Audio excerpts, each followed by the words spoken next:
Graça e a paz. Amém, irmãos? Vamos continuar ainda em Gênesis capítulo 3. Estamos estudando o livro de Gênesis. A palavra do Senhor é maravilhosa. Ela é vitamina celestial, vitamina C, vitamina do céu. E isso é alimento para nós. No capítulo 3 de Gênesis, nós temos uma história muito séria. A história da queda do homem. Essa queda do homem aconteceu ali em Gênesis. Mas eu tenho que dizer para você uma coisa. Isso não é um mito, isso não é uma invenção. Isso é um fato real. Houve um dia em que o homem caiu no pecado. E qual foi a consequência disso?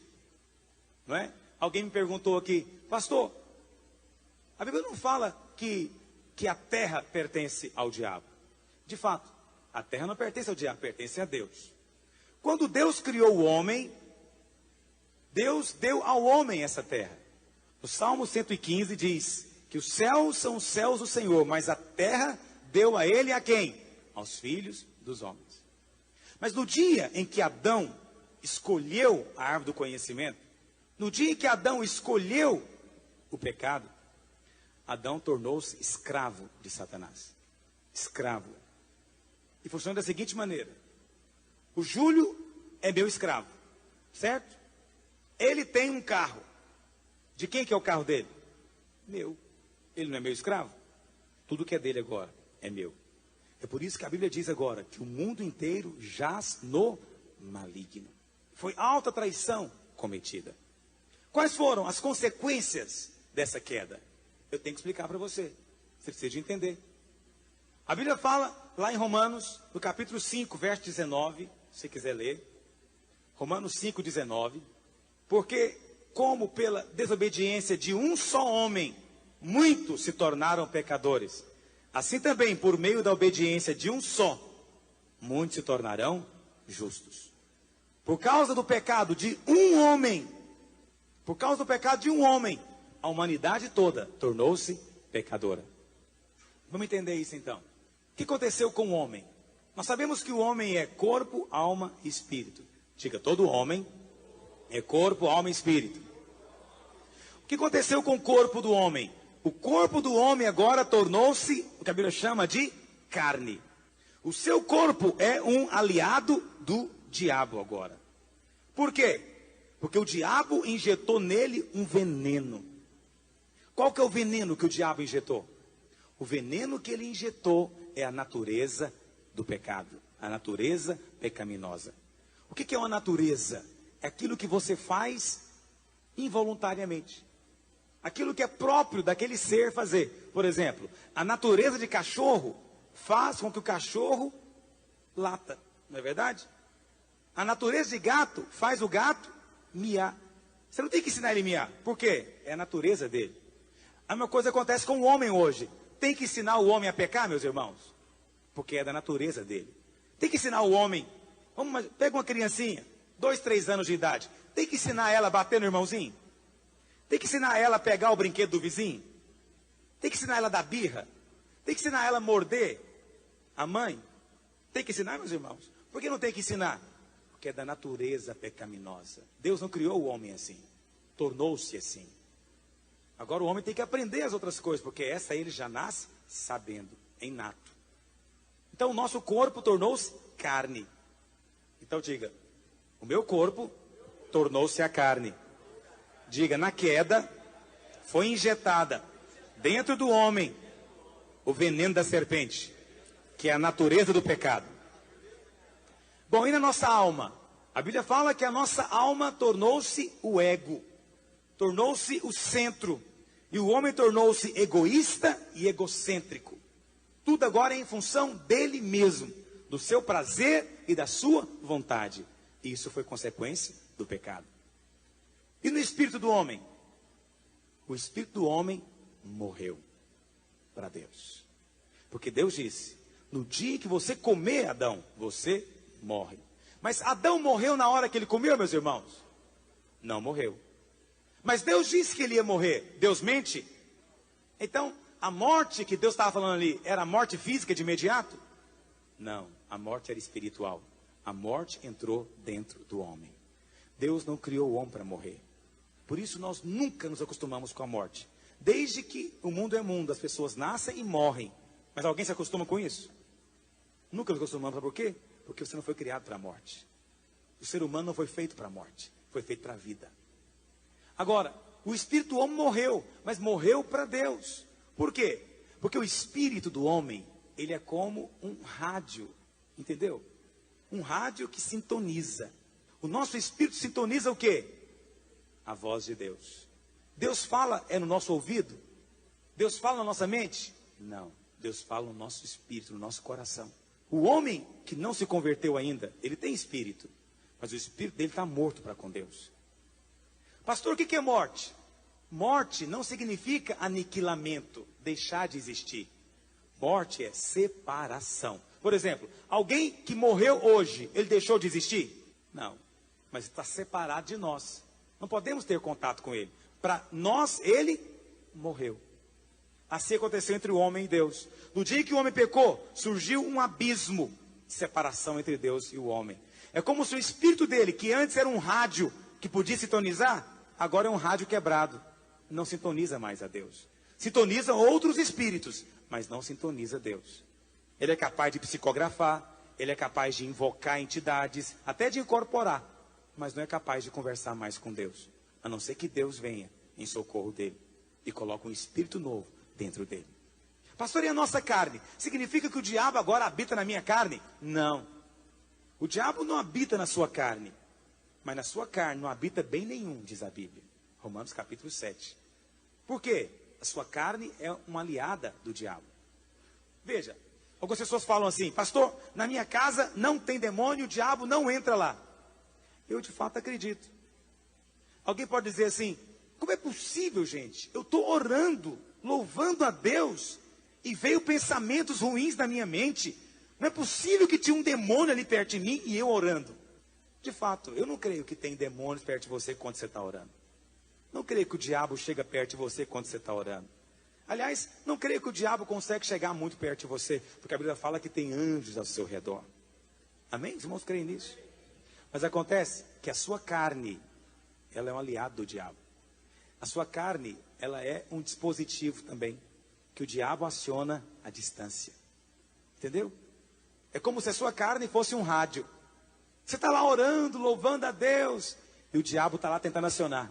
Alô, alô, câmbio, carne, ouça, ativar. Ele está lá longe, mas está enviando sinais para ativar a sua carne. Porque a nossa carne tem contato com essa parte, é aliada dele. Por isso você às vezes está em jejum, buscando a Deus. Você está ali cheio de Deus e de repente a sua carne parece que quer se levantar. Porque tem alguém longe tentando ativar a distância. A carne é aliada do diabo. Isso foi consequência do pecado, consequência da queda. O homem tornou-se assim. Quantos estão compreendendo o que eu estou dizendo? Bom, mas em relação, temos que falar ainda em relação ao homem, a Satanás e a Deus. Qual foi a consequência do pecado em relação a Deus? Eu já falei, separação, condenação. O homem agora está debaixo do juízo. Romanos 5,12 diz assim: portanto, assim como por um só homem entrou o pecado no mundo, e pelo pecado a morte, assim também a morte passou a todos os homens, porque todos pecaram. Diga, todos pecaram. Então preste atenção, o pecado é transmitido hereditariamente. O pecado está no DNA do homem. Portanto, toda pessoa que gera um filho, o seu filho nasce com aquela herança, com aquela semente, com aquele veneno dentro dele. Pastor, e o filho de um crente convertido, nascido de novo? Infelizmente, nesse caso não vale o ditado. Já ouviu o ditado que filho de peixe, peixinho é? Nesse caso, filho de crente não é crentinho. Filho de crente é também cobra, que tem que nascer de novo. Todos nós nascemos filhos das trevas. Temos que nascer de novo. Isso é espiritual. A nossa carne, ela só pode gerar filhos contaminados. Mas nós geramos agora filhos espirituais quando nós pregamos o Evangelho. Quando dizem amém. Então veja, em relação a Deus, gerou separação e condenação. E em relação a nós mesmos, o pecado gerou culpa. O homem sente culpa. Você pode ver criancinhas pequenas, quando elas fazem algo errado, elas sentem culpa. Os pais fazem um grande serviço a ela, ajudam muito quando disciplinam. Porque quando a criança é disciplinada, ela sente alívio da culpa dela. Porque ela sabe que fez algo errado. E ela não sabe como se livrar daquilo. Uma das coisas mais terríveis que gera depressão nas pessoas chama-se culpa. Ainda mais quando a culpa vem acompanhada de segredo. Isso pode gerar depressão. E em relação ao diabo? Então veja, em relação a Deus, morte, condenação. Em relação a nós mesmos, culpa, angústia. Em relação ao diabo, escravidão. O homem, então, tornou-se escravo do diabo. Mas não apenas isso. Olha o que diz lá em João 8,34. João 8,34. Replicou-lhe Jesus: em verdade vos digo, todo que comete pecado é o que, irmãos? Escravo do pecado. Todo que comete pecado é escravo do pecado. Então, em relação ao diabo, o homem tornou-se escravo e vive debaixo de acusação. E o diabo fica dizendo: você não presta mesmo, você não vale nada. O diabo tenta você a cair e depois ele pisa em cima dizendo: você não vale nada mesmo. É isso que você é. E é assim que acontece. E o homem então tem que se relacionar com essas três dimensões: consigo mesmo, com Deus e com o inimigo. Mas por si só, ele não pode fazer. Sabe, irmãos, a queda é uma coisa muito ruim. Mas o pior mesmo foi o veneno. É como um pai que fala para o filho: meu filho, não mexe nesse vidro. O filho vai lá e mexe no vidro, toma o conteúdo do vidro. Isso é pecado, irmãos? É ou não é? É pecado. Mas pior do que isso, é que agora o menino ficou envenenado. Assim aconteceu com Adão. Pior, realmente, do que a desobediência, foi o veneno que ele ingeriu. O veneno que passa para todo homem depois disso. Sabe uma das coisas terríveis a respeito do pecado? É que o pecado muda a maneira de Deus agir. A Bíblia fala que houve consequências. Volta lá para Gênesis. Vamos ler o capítulo 3, verso 14. Gênesis 3, 14. Olha o que diz. Então o Senhor Deus disse à serpente: visto que isso fizeste, maldita és entre todos os animais domésticos, e o és entre todos os animais selváticos. Rastejarás sobre o teu ventre, e comerás pó todos os dias da tua vida. Veja, Deus amaldiçoou a serpente, porque a serpente fez algo. E aquilo que Deus amaldiçoa não tem mais jeito. Você já ouviu em algumas religiões falando que o diabo é um irmãozinho perdido, que vai voltar, não sei mais o que. Isso é mentira. Mentira maligna.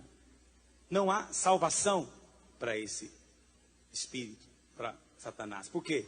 Foi amaldiçoado por Deus. E se Deus mesmo amaldiçoou, quem é maior do que Deus para tirar a maldição? Não há ninguém maior do que Deus. Ele foi amaldiçoado. Agora, olha a maldição que veio sobre ele. A Bíblia fala que ele foi condenado a comer pó. Agora, cobra come pó, meus irmãos? Se fosse minhoca, tá tudo bem. Minhoca come terra, não é verdade? Mas cobra não come pó. Cobra é carnívoro. Não come pó. Então esse versículo está falando de algo simbólico. Então eu tenho que saber na Bíblia o que significa esse pó. O que significa esse pó?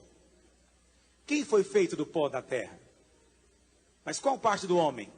A carne do homem, o corpo do homem. O corpo do homem foi feito do pó da terra.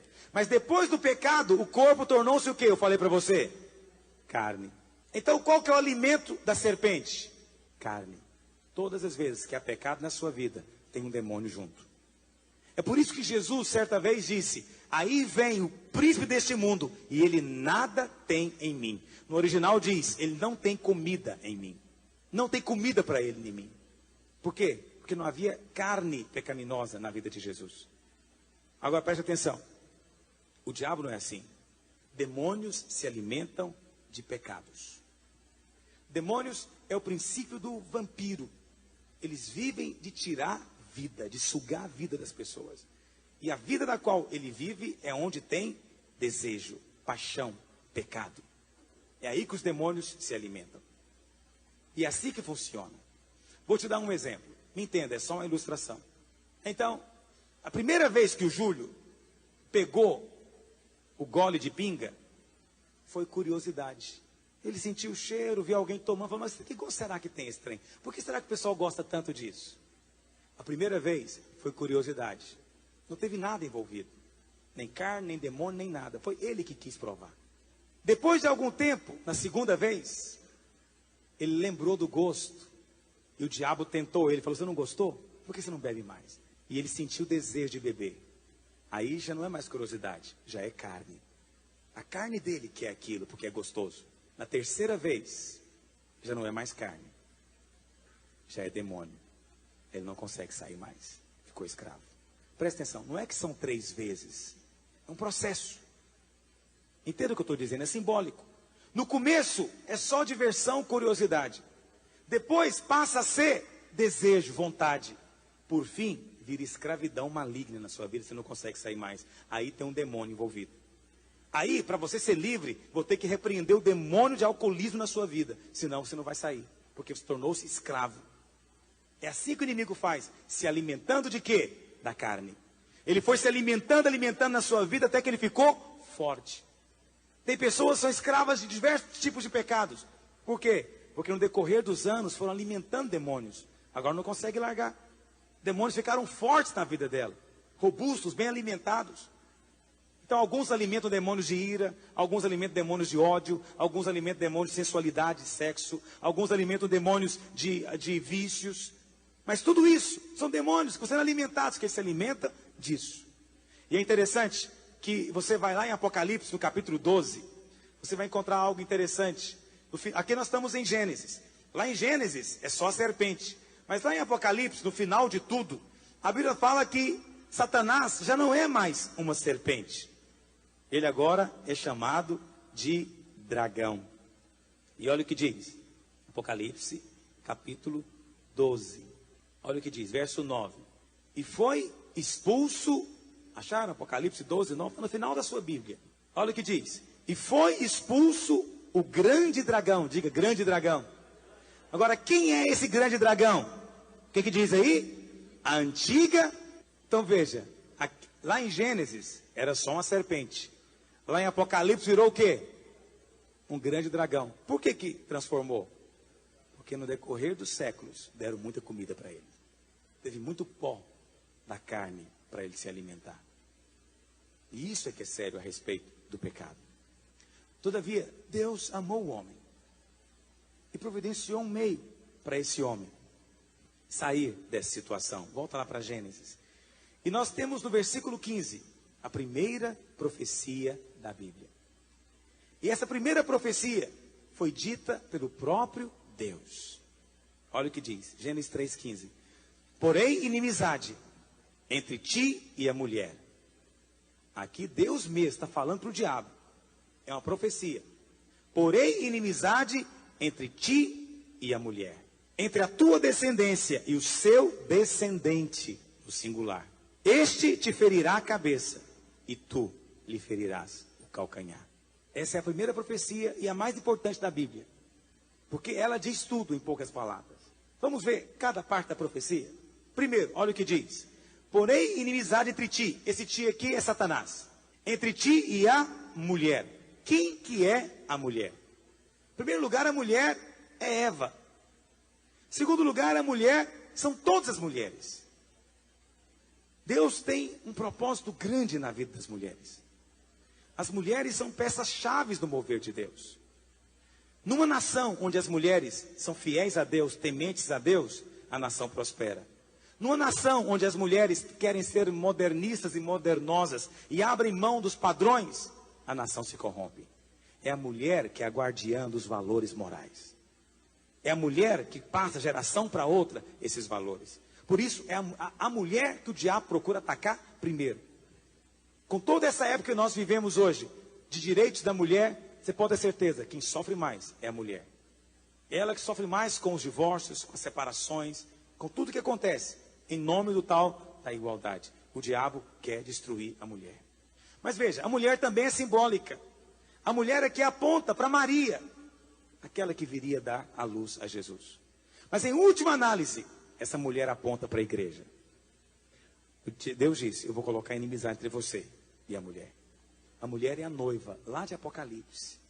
Há uma inimizade entre o diabo e o povo de Deus. Se você é povo de Deus, o diabo é seu inimigo. E não adianta você querer estender bandeirinha branca com medo de retaliação, não sei mais o quê. Você tem um inimigo. Você entrou numa guerra. Você não escolheu entrar. Você não sabia que estava. Mas Deus colocou você no dia que você se converteu. Você faz parte de uma guerra. Você está num conflito espiritual muito sério. Portanto, prepare-se para ele. Use as armas que você tem. Conheça o seu inimigo, porque você está em guerra. E o seu inimigo é desleal. E não vai poupar você só porque você sabe pouquinho só, não. Ele vai atacar, porque há inimizade. Deus falou que haveria inimizade entre o diabo e a igreja. Quantos entendem o que eu estou dizendo? Mas depois o texto diz: também haveria inimizade entre quem mais? Entre a tua descendência e o seu descendente. Peraí, o diabo tem descendência, irmãos? O diabo gera filhos? Gera. Vamos ler isso na Bíblia? Vou começar lendo lá em Mateus. Abre lá em Mateus 3, versículo 7. Quero ler alguns versículos com você. Mas você vai ter que abrir rápido. Mateus 3, 7. Vendo ele, porém, que muitos fariseus, saduceus vinham ao batismo, disse-lhe: raça de víboras, quem vos induziu a fugir da ira vindoura? Olha, João Batista está dizendo que os fariseus eram o quê, meus irmãos? Raça de víbora. O que é uma víbora? Cobra, serpente. Eles eram da raça de quem? Da serpente. Quem é a serpente? O diabo. Os fariseus eram filhos da serpente. Vai para o capítulo 13, verso 38. Olha o que diz. Mateus 13, verso 38. O campo é o mundo. A boa semente são os filhos do reino. E os joios são o que, meus irmãos? Os filhos do... Digo, o joio são os filhos do maligno. Então o maligno tem filho? Sim. O maligno tem filhos. Ele tem uma descendência. Vamos ler mais? Vai lá para João agora. Olha o capítulo 8, verso 44. João 8, 44. Não é eu que estou dizendo, é a palavra de Deus. Guarde-a no coração. Se você tem apostila, isso está na apostila. Olha o que diz. Vós sois do diabo, que é vosso pai. Olha que coisa séria que o Senhor falou aqui para os judeus. Vós sois do diabo, que é vosso pai, e quereis satisfazer-lhe os desejos. Ele foi homicida desde o princípio, e jamais se firmou na verdade, porque nele não há verdade. Quando ele profere mentira, fala do que lhe é próprio, que é mentiroso e pai da mentira. Olha que afirmação, vós sois o diabo, que é o vosso pai. Vai lá para 1 João, lá no final da sua Bíblia. 1 João, no capítulo 3, verso 8. 1 João 3, verso 8. Olha o que diz. Aquele que pratica o pecado, vamos ler junto esse versículo? Vamos ler? Aquele que pratica o pecado procede do diabo, porque o diabo vive pecando desde o princípio. Então, aquele que pratica, que vive no pecado, procede de quem, meus irmãos? É descendência da serpente. Olha o verso 10, vamos ler junto? Nisto são manifestos os filhos de Deus e os filhos do diabo. Todo aquele que não pratica justiça não procede de Deus, nem aquele que não ama seu irmão. Aqui o texto está dizendo que existem filhos de Deus e existem filhos do... Lá na profecia está dizendo que Deus iria colocar inimizade. Volta lá para Gênesis. Porém inimizade, verso 15, Gênesis 3,15. Porém inimizade entre ti e a mulher, entre a tua descendência e o seu descendente. Aqui fala o seu descendente. É só um. E esse um é Jesus, que nasceu só da mulher. Não nasceu de homem. Só da mulher. Jesus nasceu da virgem. Maria era virgem. Isaías, se você quiser ler depois, 7,14 diz: portanto o Senhor mesmo dará um sinal. Eis que a virgem conceberá e dará à luz um filho e lhe chamará Emanuel. A virgem iria conceber. A mulher iria conceber. E houve um dia que aconteceu. Não foi tão rápido quanto o diabo pensava. Passaram-se milênios, até que um dia a virgem concebeu. E nasceu então o descendente da mulher. E o que aconteceu aqui, meus irmãos? Este te ferirá a cabeça, e tu lhe ferirás o calcanhar. A serpente feriu o calcanhar de Jesus? O que significa o ferimento no calcanhar? É um ferimento que pode ser dolorido, mas que não pode destruir. O diabo feriu a Jesus na cruz, mas depois de 3 dias, ele foi curado.